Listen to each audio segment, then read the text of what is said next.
नमस्कार दोस्तों, हम साधना, आपका साधना मौर्य ब्लॉग में, साधना मौर्य लोकगीत ऑफिशियल में स्वागत करती हूँ। आइए एक बहुत प्यारा भोले बाबा का शिव भजन सुनाती हूँ। आपको जैसा भी लगे कमेंट करिए। बहुत ही प्यारा भजन है, सुनिएगा और कमेंट में बताइए कैसे लगे। पतवा डोले पतैया डोले मोर मनवा डोले ए भोला जी। पतवा डोले पतैया डोले मोर मनवा डोले भोला जी।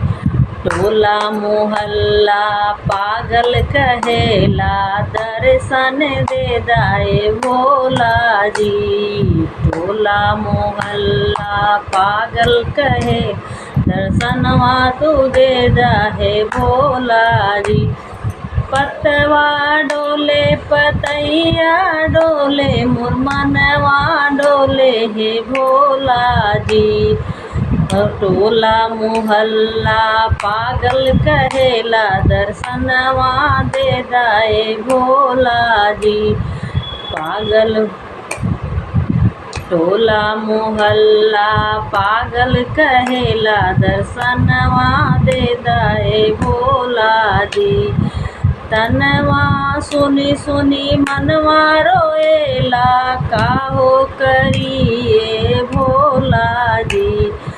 तनवा सुनी सुनी मनवा रोएला काहो करी है भोला जी। आई बाटी तोहरे मंदिरवा दर्शनवा दे दाए भोला जी। आई बाटी तोहरे मंदिरवा दर्शनवा दे दाए भोला जी। पतवा डोले पतैया डोले मोर मनवा डोले ये भोला जी। टोला मोहल्ला पागल कहेला दर्शनवा दे दाए भोला जी। टोला मोहल्ला पागल कहेला दर्शनवा दे दाए भोला जी। सुखवा के कारण दर दर भटकली सुखवा न पाइए भोला जी। सुखवा के कारण मैं दर दर भटकली सुखवा न पाइए भोला जी।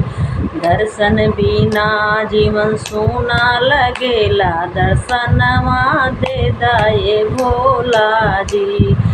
दर्शन बिना जीवन सूना लगेला दर्शनवा दे दाए भोला जी। पतवा डोले पतैया डोले मोर मनवा डोले हे भोला जी। टोला मोहल्ला पागल कहेला दर्शनवा दे दाए भोला जी। टोला मोहल्ला पागल कहेला दर्शनवा दे दाए भोला जी।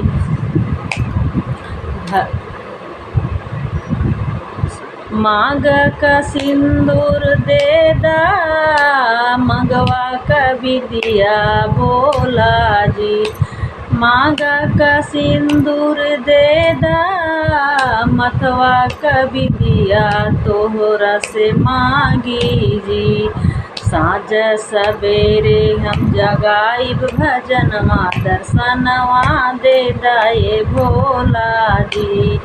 साँझ सवेरे हम गाई भजनवा दर्शनवा दे दाए भोला जी। पतवा डोले पतैया डोले मोर मनवा डोले हे भोला जी। टोला मोहल्ला पागल कहेला दर्शनवा दे दाए भोला जी। टोला मोहल्ला पागल कहेला दर्शनवा दे दाए भोला जी। पहिला से दया मांगब दूसरा से सेवा पहिला में दया मांगब दूसरा में सेवा हम ना मना करब भोला जी। तोहरे चरनिया में जीवन बीतोबै दर्शनवा दे दाए भोला जी। तोहरे चरनिया में जीवन बीतोबै दर्शनवा दे दाए भोला जी। पतवा डोले पतैया डोले मोर मनवा डोले ये भोला जी। टोला मोहल्ला पागल कहेला दर्शन दे दाए भोला जी। टोला मोहल्ला पागल कहेला दर्शनवा दे दाए भोला जी।